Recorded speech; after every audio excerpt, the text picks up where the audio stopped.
Hello guys, get ready because in this video I'm going to show you how to fix screen won't turn on in Infinix Hot 60.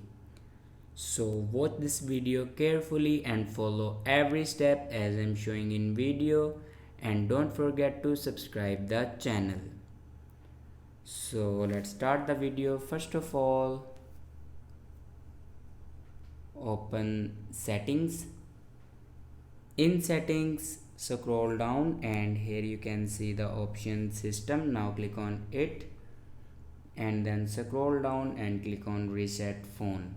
Now here you can see the option erase all data. Now click on it, and basically it's mean factory data reset. Now click on it and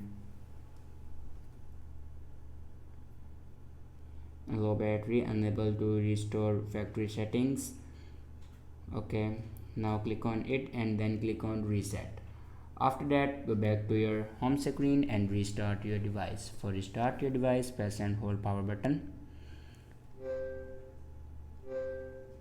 and then click on restart.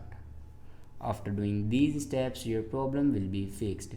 I hope this video is helpful for you. Thanks for watching.